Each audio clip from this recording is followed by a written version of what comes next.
Ambassador Jake Morrison adjusted his tie for the third time in 10 minutes, which was either a sign of nerves or the fact that human formal wear apparently wasn't designed for zero gravity. Hard to tell, really. He stood in the observation deck of the Galactic Council's flagship station, watching various alien dignitaries float past in what could generously be called formal attire, though some species had clearly just strapped ribbons to their exoskeletons and called it a day.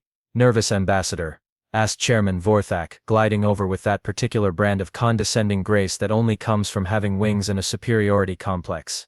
Vorthak looked like someone had crossed a peacock with a philosophy professor and given the result a government position. His feathers shimmered with what Jake had learned was either pride or digestive distress. With Vorthak it was usually both. "Not particularly," Jake replied, straightening his jacket. "Just wondering if I remembered to file the quarterly peace treaty reports. You know how it is." Vorthak's head tilted in that way that meant he was either confused or trying to remember which end was up. "You filed 17 peace treaties this quarter, Ambassador.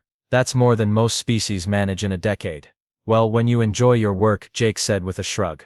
From across the ceremonial chamber, Security Chief Grex watched this exchange with the kind of suspicious interest that had kept his species alive for 3 million years. Grex looked like someone had taken a crocodile, taught it to walk upright and given it trust issues. His yellow eyes tracked Jake's every movement with the intensity of someone who'd spent too many years wondering why the humans were so good at making everyone agree with them. "Third consecutive most civilized species award," Grex muttered to his aide, a nervous creature that resembled a ferret crossed with a filing cabinet. "Don't you find that suspicious?" "What's suspicious about peace, sir?" the aide squeaked. Grex's tail lashed once, which in his species meant either annoyance or he was about to eat something. "Nothing's that good at making peace." "Nothing." Meanwhile, Jake was enduring what could charitably be called small talk with various council members. The Zephyrians were discussing their latest meditation retreat, the Harmonious Collective was sharing their newest philosophical breakthrough about the interconnectedness of all things, and the Serene Order was explaining their recent success in converting 3 entire star systems to pacifism through interpretive dance. "How wonderfully civilized," Jake said, nodding along with the appropriate level of interest. "Though I have to ask, what happens when someone doesn't want to be converted through interpretive dance?"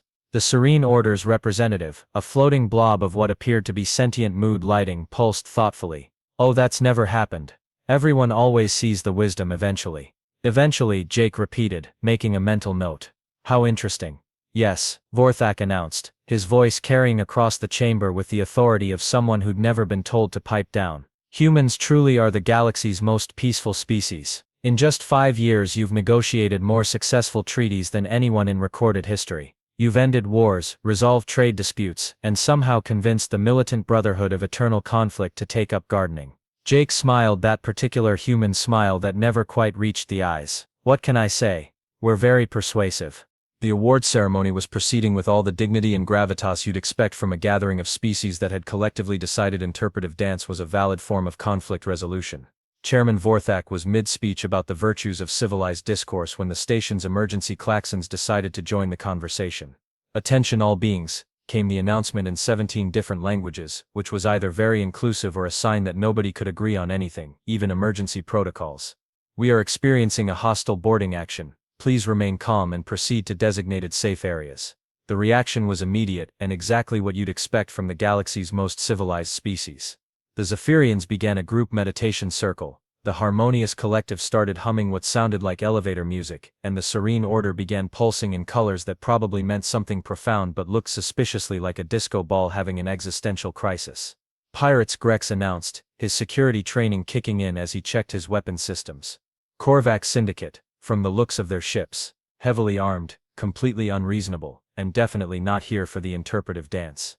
Jake glanced at his watch, which was either a sign of exceptional time management or something far more concerning.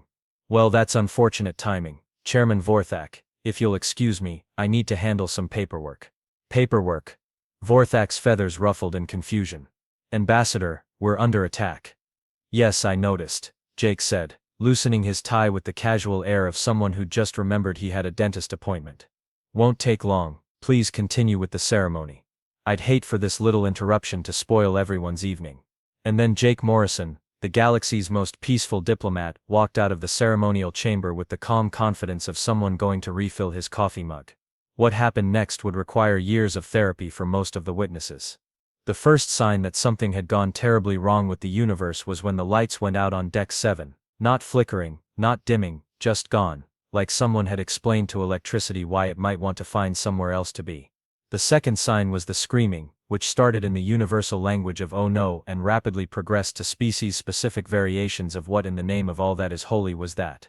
Security Chief Grex, being the only individual present with actual combat experience, immediately headed toward the source of the disturbance. What he found would challenge everything he thought he knew about the nature of civilized behavior. The pirates had made it exactly 3 corridors into the station before their day took a dramatic turn for the worse. Grex found the first group unconscious in what appeared to be a maintenance closet, though calling it unconscious was being generous. They looked like they'd been introduced to a philosophy they disagreed with, violently and repeatedly. The second group was hanging from the ceiling by their own equipment harnesses, which raised questions about both physics and the kind of person who thinks to use industrial zip ties as improvised restraints. They were also unconscious, though they kept making small whimpering sounds that suggested their dreams were not pleasant. By the time Grex reached the main boarding area, he found Ambassador Jake Morrison calmly zip-tying the last pirate to a cargo container. Jake had somehow acquired a maintenance tool that looked suspiciously like it had been repurposed for non-maintenance activities, and his diplomatic attire showed not a single wrinkle. "Oh, hello, Chief Grex," Jake said, looking up from his work with the same tone he might use to comment on the weather. "Just finishing up here. I don't suppose you have a mop. There's a bit of a mess in Corridor C7. Grex stared at the scene before him. 17 heavily armed pirates, all unconscious, all secured with what appeared to be professional-grade restraint techniques. The boarding area looked like a hurricane had passed through, if hurricanes were capable of tactical planning and had a working knowledge of pressure points. "Ambassador," Grex said slowly, "what exactly happened here?" Jake straightened his tie, which had somehow remained perfectly knotted throughout whatever had just occurred. "Oh, you know how it is with paperwork. Sometimes you have to be very thorough." 20 minutes later, Jake returned to the ceremonial chamber, carrying a cup of coffee, and wearing the same expression he might have after a particularly successful budget meeting. The assembled dignitaries were huddled in what could generously be called protective formations, though they looked more like support groups for species having collective nervous breakdowns. "Sorry about that," Jake announced, settling back into his seat. "Where were we? Something about the virtues of peaceful coexistence." The silence that followed could have been heard in the next solar system. Every alien eye, optical sensor, and whatever the serene order used for perception was fixed on Jake with the kind of horrified fascination usually reserved for natural disasters or tax audits. Chairman Vorthak's feathers had gone from their usual proud shimmer to what appeared to be the avian equivalent of shell shock. "Ambassador Morrison," he said carefully. "Our security sensors detected what can only be described as a localized apocalypse in the boarding section." "Did they?" Jake asked, sipping his coffee with the air of someone discussing quarterly reports. "Well, sensors can be finicky. I wouldn't read too much into it." 17 pirates, Grex said, his voice carrying the tone of someone who'd seen things that would require extensive therapy. 17 armed, trained, violent pirates. Unconscious, all of them. Jake nodded thoughtfully. "Yes, that does sound like a paperwork issue. Very disorganized, pirates, no proper filing system at all. You took them down single-handedly," Grex continued. "In approximately 12 minutes, using what appeared to be a combination of improvised weapons and combat techniques that shouldn't exist outside of military black sites." "Oh that," Jake said, waving a hand dismissively. "You pick things up, you know. Diplomatic training covers a lot of ground these days. Conflict resolution, cultural sensitivity, basic maintenance skills. Very comprehensive curriculum." The Harmonious Collective's representative, a crystalline being that normally hummed in pleasant harmonies, was producing sounds that resembled a garbage disposal having an existential crisis. "But Ambassador, violence is the opposite of diplomacy." Jake set down his coffee cup with the careful precision of someone making a point. "Is it though? Think about it. Diplomacy is about reaching mutually beneficial agreements, right? Well, sometimes you need to help people understand why cooperation is in their best interest. It's all about presentation." "You call that presentation?" squeaked the ferret filing cabinet aide, who had apparently developed a stress-related stutter. "Absolutely," Jake replied, with the earnest enthusiasm of someone explaining a hobby. "Look, when I negotiate a trade agreement, I present the benefits of cooperation. When I mediate a territorial dispute, I help both sides see the advantages of compromise. When pirates attack a diplomatic station, I present them with a compelling argument for why they should reconsider their career choices." Grex leaned forward, his predator instincts finally recognizing another predator in the room. And what exactly was your argument, Ambassador? Jake's smile was the kind that made smart people check their exits. Oh, the standard diplomatic approach. I explained the situation clearly, outlined the potential consequences of continued aggression, and helped them reach a conclusion that everyone could live with. Well, most everyone. Most everyone. Vorthak's voice cracked like a teenager asking someone to prom. Well, they're all still breathing, Jake said cheerfully. That's what matters in diplomacy. Everyone walks away from the negotiating table. Sometimes they need help with the walking part, but that's just attention to detail. The room fell silent again, except for the sound of several species simultaneously re-evaluating their understanding of human nature. It was the kind of silence that comes when everyone realizes they've been playing checkers while someone else has been playing three-dimensional chess with live ammunition. So, Jake said, glancing around the room with the pleasant expression of someone who just solved a minor scheduling conflict, shall we continue with the ceremony? I believe there was something about an award. Security Chief Grex spent the next 72 hours doing what his species did best, investigating things that didn't add up. And Ambassador Jake Morrison, it turned out, was a walking mathematical impossibility wrapped in a diplomatic smile. The first red flag was the Meridian trade dispute. 3 months ago, the Carillion Empire had been locked in a bitter commercial conflict with the Terran Federation over shipping routes. The negotiations had been going nowhere until Jake arrived with his briefcase and his pleasant demeanor. Within a week, the Carillions had not only agreed to human terms but had actually thanked Jake for the opportunity to be more cooperative. That same week, Carillion Admiral Vexthar had suffered what medical reports described as acute food poisoning that left him bedridden for 6 days. Coincidentally, Admiral Vexthar had been the primary voice opposing any compromise with the humans. Food poisoning, Grex muttered, scrolling through his investigation files. From a species that doesn't eat food. The second red flag was the Centauri boundary incident. The Centauri had been threatening to annex 3 human colonies, backed by their supposedly impregnable defense fleet. Jake had arrived for peace talks on a Tuesday. By Friday, the Centauri had agreed to a territorial compromise that heavily favored human interests. That Thursday, the Centauri defense fleet had experienced what their reports called catastrophic navigational system failures that left their entire armada drifting helplessly in space for 6 hours. The failures had been attributed to unprecedented solar interference, despite the fact that their local star had been completely stable for the past millennium. Solar interference, Grex repeated, adding another note to his growing pile of coincidences. On a Tuesday, the third red flag was the militant Brotherhood of Eternal Conflict, a species whose entire culture revolved around warfare and who had been systematically conquering their neighbors for 3 centuries. Jake had spent exactly 1 month with them as a cultural exchange ambassador. They now operated the galaxy's most successful chain of garden centers. Their former Supreme War leader, a terrifying creature named Destroyer of Worlds Kratham, now went by Gary and had developed an impressive expertise in hybrid roses. When Grex had interviewed him, Gary had been enthusiastic about his career change. Oh yes, Gary had said, carefully tending to a prize-winning orchid, Ambassador Morrison helped me understand that gardening is just warfare against weeds.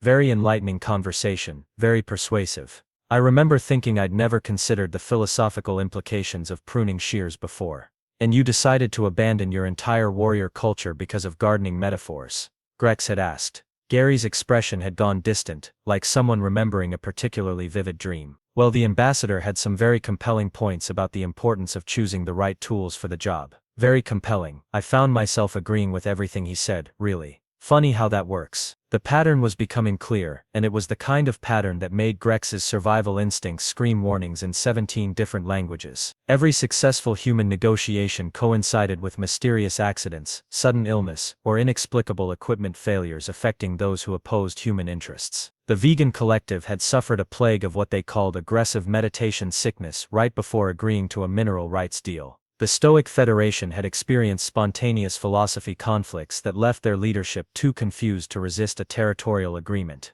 The Peaceful Alliance had been struck by interpretive dance disorders during trade negotiations. And through it all, Ambassador Jake Morrison had maintained his reputation as the galaxy's most effective peacemaker, armed with nothing but diplomatic immunity and what appeared to be an inexhaustible supply of helpful suggestions. Pattern recognition, Grex said to his reflection in his office window, watching Jake's shuttle dock for another round of negotiations. Humans are very good at pattern recognition. The question is, what patterns are they actually following? The answer, Grex was beginning to suspect, was much simpler, and far more terrifying than anyone wanted to admit. Humans weren't just good at diplomacy. They were good at explaining why diplomacy was everyone's best option, and they were very thorough about making sure everyone understood the alternatives. The emergency session of the Galactic Council convened at what could charitably be called Dark 30, though with 17 different species operating on different circadian rhythms, it was always Dark 30 somewhere. Grex had spent the past week compiling what he generously called evidence, and what any reasonable prosecutor would call a conspiracy theory with supporting documentation. Distinguished colleagues, Grex began, his presentation screen flickering to life with all the dramatic flair of a tax audit. We have a problem, a human-shaped problem. The assembled representatives shifted uncomfortably in their various seating arrangements, floating apparatus, and what appeared to be a meditation cushion designed by someone who'd never actually seen a cushion. Chairman Vorthak's feathers rustled with the kind of nervous energy that suggested he already knew what was coming and was hoping it would go away if he ignored it hard enough. For the past 5 years, Grex continued, we have celebrated humanity's unprecedented success in diplomatic relations, peace treaties, trade agreements, territorial resolutions, and the conversion of entire warrior cultures to pacifism, all achieved through what we have been told is superior negotiation skills. The harmonious collective's representative hummed nervously, producing sounds that resembled a kazoo having an anxiety attack. Security Chief Grex, surely you're not suggesting our human colleagues are anything other than exemplary diplomats? Oh no, Grex replied, his smile showing entirely too many teeth. They're absolutely exemplary. The question is exemplary at what exactly? The presentation screen filled with a timeline that looked like someone had cross-referenced a diplomatic calendar with a disaster report. Red markers indicated successful human negotiations. Blue markers indicated mysterious accidents, illnesses, and equipment failures affecting those who had opposed human positions. The pattern was so obvious it practically screamed. The Meridian trade dispute, Grex said, pointing to a particularly dense cluster of markers. Admiral Vexthar develops sudden food poisoning from a meal he never ate, because his species absorbs nutrients through photosynthesis. Corellian negotiators become remarkably cooperative within hours of their military leader's mysterious illness. Coincidence, squeaked someone from the back, though their voice carried the conviction of someone trying to convince themselves that the strange noise in their basement was definitely just the furnace. The Centauri boundary incident, Grex continued relentlessly. An entire defense fleet suffers simultaneous navigational failures during a period of unprecedented solar stability. Failures that somehow affected only military vessels, while civilian ships in the same region experienced no problems whatsoever. Chairman Vorthak's head tilted in that way that meant he was either deep in thought or trying to remember how to breathe. Security Chief, these are serious allegations. I'm not finished, Grex said, advancing to the next slide with the enthusiasm of someone who'd found exactly the right hill to die on. The militant brotherhood of eternal conflict. 3 centuries of uninterrupted warfare, and they abandoned their entire cultural identity after 1 month with Ambassador Morrison. Their supreme war leader now grows prize-winning roses, and speaks fondly of the philosophical implications of proper pruning techniques. The room fell silent except for the sound of several species simultaneously contemplating early retirement to planets with no diplomatic relations whatsoever. But the real evidence, Grex said, his voice dropping to the tone reserved for sharing particularly juicy gossip or announcing galactic war, came from my interview with the former destroyer of worlds Kratham, now known as Gary. He activated a recording device, and Gary's cheerful voice filled the chamber. Oh yes, the ambassador was very clear about the importance of choosing the right tools for the job. Showed me some fascinating examples of what happens when you use improper equipment. Very educational. I particularly remember his demonstration of how quickly structural supports can fail under the right kind of pressure. Made me think about vulnerability in whole new ways. The silence that followed could have been sold as a commodity in markets that specialized in awkward pauses. Structural supports, Vorthak whispered.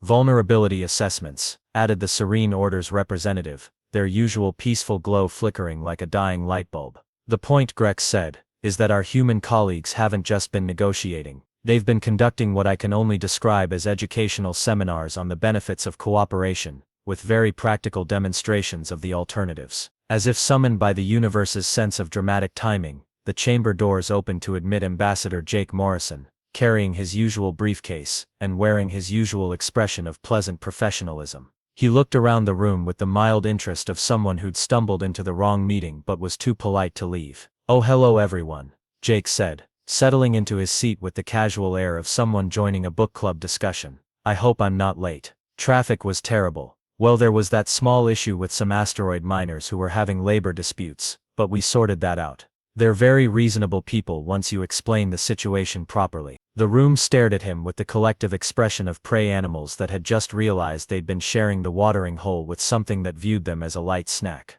Ambassador Morrison, Chairman Vorthak said carefully, we were just discussing your diplomatic methods. Oh, wonderful, Jake replied with genuine enthusiasm. Always happy to share best practices. Professional development is so important in our field. Grex leaned forward, his predator instincts finally getting the confrontation they'd been craving. Ambassador, would you care to comment on the unusual number of accidents and illnesses that seem to coincide with your negotiations? Jake tilted his head thoughtfully, as if considering a particularly interesting philosophical question. Well, Chief Grex, I think that's a matter of perspective. In my experience, people tend to become much more health conscious and safety aware when they really understand the risks involved in their decision-making processes. Risks? Oh yes, Jake said, opening his briefcase and pulling out what appeared to be a standard diplomatic folder. Risk assessment is a crucial part of any negotiation. You have to help people understand the full scope of potential outcomes. For instance, when I was working with the asteroid miners earlier today, I helped them understand how quickly labor disputes can escalate into workplace safety issues. Very enlightening conversation. He flipped through his folder with the casual efficiency of someone reviewing grocery lists. You'd be surprised how many species have never really considered the fragility of their infrastructure, or the vulnerability of their supply chains, or how quickly communication systems can develop technical difficulties when they're not properly maintained. The room had gone so quiet that you could hear the universe itself holding its breath. Ambassador, Grex said slowly, are you saying that you've been threatening entire civilizations? Jake looked genuinely puzzled by the question. Threatening, Chief Grex, I'm a diplomat. I don't threaten anyone. I educate them. I help them understand their options, explore the potential consequences of various choices, and guide them toward mutually beneficial agreements. He closed his folder with a satisfied snap. The fact that everyone consistently chooses cooperation over the alternatives just proves that sentient species are fundamentally reasonable. Once they have all the information they need to make informed decisions. And what information would that be? Vorthak asked, though his voice suggested he wasn't entirely sure he wanted to know. Jake's smile was the kind that made insurance companies revise their policies. Oh, you know, the usual diplomatic intelligence, economic vulnerabilities, infrastructure dependencies, military capabilities, leadership hierarchies, and what we like to call contingency planning. Very standard stuff. Contingency planning. Well, you have to be prepared for all possible outcomes, Jake explained with the patient tone of someone teaching a particularly slow child. What happens if negotiations fail? What are the economic consequences? The political ramifications? The potential for collateral damage? How quickly can essential services be disrupted? What are the weak points in planetary function military defense systems? How vulnerable are trade routes? He leaned back in his chair with the satisfaction of someone who just explained something perfectly obvious. Once everyone understands the full picture, they usually decide that cooperation really is in everyone's best interest. It's amazing how persuasive a comprehensive risk assessment can be. The assembled representatives stared at him with the dawning horror of beings who had just realized they'd been playing diplomatic chess while their opponent had been playing something that involved live ammunition and a very detailed understanding of where everyone lived. So Jake said cheerfully, shall we discuss this year's trade agreements? I have some wonderful ideas about how we can make them even more mutually beneficial. The silence that followed Jake's cheerful offer stretched on for what felt like several geological epochs. It was the kind of silence that archaeologists would eventually classify as a distinct historical period, somewhere between the Age of Innocence and the era of oh god, we've made a terrible mistake. Chairman Vorthak's feathers had progressed through several color phases that didn't exist in nature, finally settling on what could only be described as existential beige. He opened his beak, closed it, opened it again and produced a sound that resembled air slowly escaping from a diplomatic incident. Ambassador Morrison, he finally managed. Are you saying that for the past 5 years every species in this council has been cooperating? Jake suggested helpfully. Yes, I'd say the cooperation levels have been excellent, really top-notch stuff. Some of the best interspecies collaboration I've seen in my career. Through intimidation, Grex said flatly, though his tone suggested he was impressed despite himself. Jake's expression shifted to one of genuine confusion, like someone who'd been accused of putting pineapple on pizza when they'd clearly used perfectly reasonable toppings. Chief Grex, I think you're misunderstanding the fundamental nature of diplomacy. Intimidation implies coercion. What I do is education. He stood up and moved to the presentation screen with the casual confidence of someone about to deliver a TED Talk on their favorite hobby. You see, the problem with most diplomatic approaches is that they assume everyone has complete information. But how can you make good decisions without understanding all the variables? Jake gestured to Grex's timeline of coincidences with the enthusiasm of a teacher who'd found the perfect visual aid. Take the Meridian trade dispute. The Carillions were being unreasonable about shipping routes. Right? But they weren't being unreasonable because they were bad people. They were being unreasonable because they didn't understand the full complexity of the situation. You gave their admiral food poisoning, squeaked the ferret filing cabinet aide, who had apparently found his voice at exactly the wrong moment. I helped Admiral Vexthar understand the vulnerability of biological systems to environmental factors. Jake corrected gently. Very educational experience. Really broadened his perspective on risk management. Once he recovered, he had a much better appreciation for the importance of stable, predictable trade relationships. The harmonious collective's representative was producing sounds that resembled a dying whale learning to play the harmonica. But Ambassador, that's thorough. Jake offered. Yes, I pride myself on being thorough. You can't make informed decisions without complete information, and you can't have complete information without comprehensive risk assessment. He moved to another section of Grex's evidence display, pointing to the Centauri incident with the pride of someone showing off vacation photos. The Centauri boundary crisis is a perfect example. They were threatening to annex human colonies based on outdated military assessments. They genuinely believed their defense fleet was invulnerable. How could they make rational diplomatic choices while operating under such a fundamental misunderstanding? So you sabotaged their entire fleet, Grex said, his tone carrying a mixture of accusation and what might have been professional admiration. I provided them with updated information about their fleet's actual capabilities. Jake replied with the patience of someone explaining basic arithmetic. Sometimes the best way to understand theoretical vulnerabilities is through practical demonstration. Very hands-on learning experience. Chairman Vorthak made another sound that might have been a whimper or possibly the death rattle of galactic diplomacy as they knew it. Ambassador, do you understand what you're describing? Jake tilted his head with the expression of someone who was beginning to suspect that his audience wasn't keeping up with the lesson plan.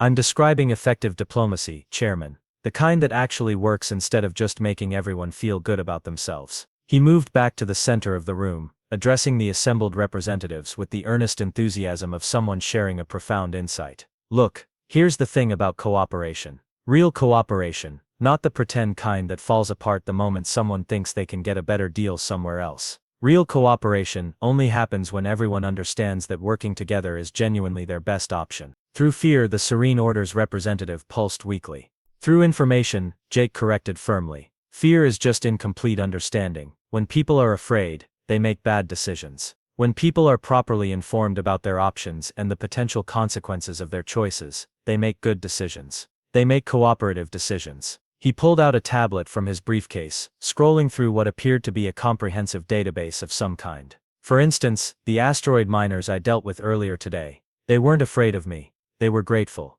Once I helped them understand how quickly labor disputes can escalate into supply chain disruptions, and how supply chain disruptions can affect life support systems, and how life support system failures can impact employee retention, they were very enthusiastic about finding a mutually beneficial solution to their workplace issues. The room stared at him with the collective expression of beings who had just realized they'd been playing checkers while the opponent had been playing four-dimensional chess with a side order of applied psychology and a PhD in strategic planning. So let me get this straight, Grex said slowly. You've been conducting what amounts to systematic psychological warfare against the entire galaxy, and you genuinely believe you're doing us a favor. Jake's face lit up with the joy of someone whose student had finally grasped the central concept. Exactly. Well, except for the warfare part. There's nothing warlike about education. War is what happens when diplomacy fails. My job is to make sure diplomacy doesn't fail. By making the alternatives unthinkable, Vorthak whispered.